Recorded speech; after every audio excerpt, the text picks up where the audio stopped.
مجھے آپ یہ بتائیں کہ آپ نے ان میں سے بہت سوال ہیں جو آپ نے بھی وہاں پر دیکھے، آپ کیسے پٹ اپ کرتے ہیں ساری صورتحال کو؟ دیکھیے مرتضی صاحب، سب سے پہلے تو بہت شکریہ کہ آپ نے مجھے اس پروگرام میں دعوت دی،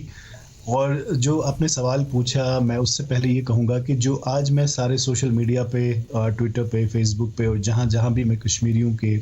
جو پوسٹ پڑھ رہا تھا، اس سے مجھے یہی تاثر ملا جو میں نے بعد میں لکھا بھی، کہ ہر ایک کشمیری جو کشمیر وادی میں ہے، چناب وادی میں ہے، پیر پنچال میں ہے، ایون کرگل میں ہے،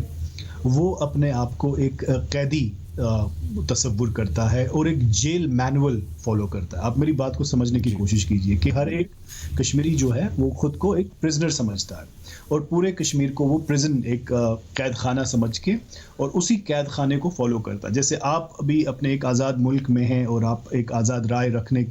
کا حق رکھتے ہیں، یہاں نہ تو آزادی اظہار ہے اور نہ ہی آزادی اظہار کے بعد کوئی ضمانت ہے کہ آپ کس طرح آپ کے ساتھ کیسا برتاؤ کیا جائے گا۔ پہلی بات یہ، اور آج ہی یہ وہ دن ہے کہ جب ministry of home affairs India نے نئے قوانین 11 قوانین ایسے متعارف کرائیں جن میں اب کسی بھی بھارتی شہری کو ڈومیسائل سرٹیفکیٹ یا جو پی آر سی ہوتی تھی،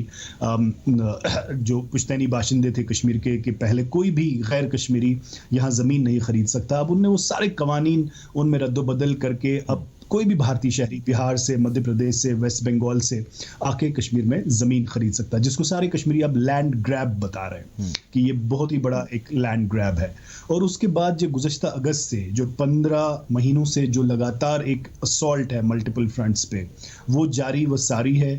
پہلے ہی آپ کو بتانے کی ضرورت نہیں ہے کہ تقریباً 8,000 لوگوں کو گرفتار کیا گیا، اور جو سب سے بڑا اس وقت ہمیں مسئلہ ہے وہ یہ ہے کہ جو لیڈرشپ کی ایبڈیکیشن ہے، کسی بھی خیمے کی لیڈرشپ ہو، چاہے وہ بھارت نواز جو یہاں بھارت کے آئین میں ہی مسئلے کا حل دیکھتے تھے، یا جو بھارت مخالف طاقتیں تھیں، پرو آزادی یا پرو پاکستان، وہ سارے ان کا کہیں ایڈریس ہی نہیں ہے۔ میں آپ کو بالکل، مطلب آپ اسے غصہ نہ سمجھیے، میں ایک بالکل ایک غیر جانبدار ایک اینالسٹ کی طرح آپ کو بتا رہا ہوں کہ ان کا کسی بھی 15 مہینوں سے کسی کا ایڈریس نہیں پتا لوگوں کو، وہ کہاں پہ ہے، یہ لیڈرشپ کہاں، ایک جیسے کہ لگتا ہے ایک پورا جو یہ اسٹرکچر تھا یہ ایک رومر تھا۔ اور جہاں تک رہی بات کہ پاکستان یا کوئی ٹرکی یا ملیشیا، دوسرے ممالک جو اس مسئلے کو بین الاقوامی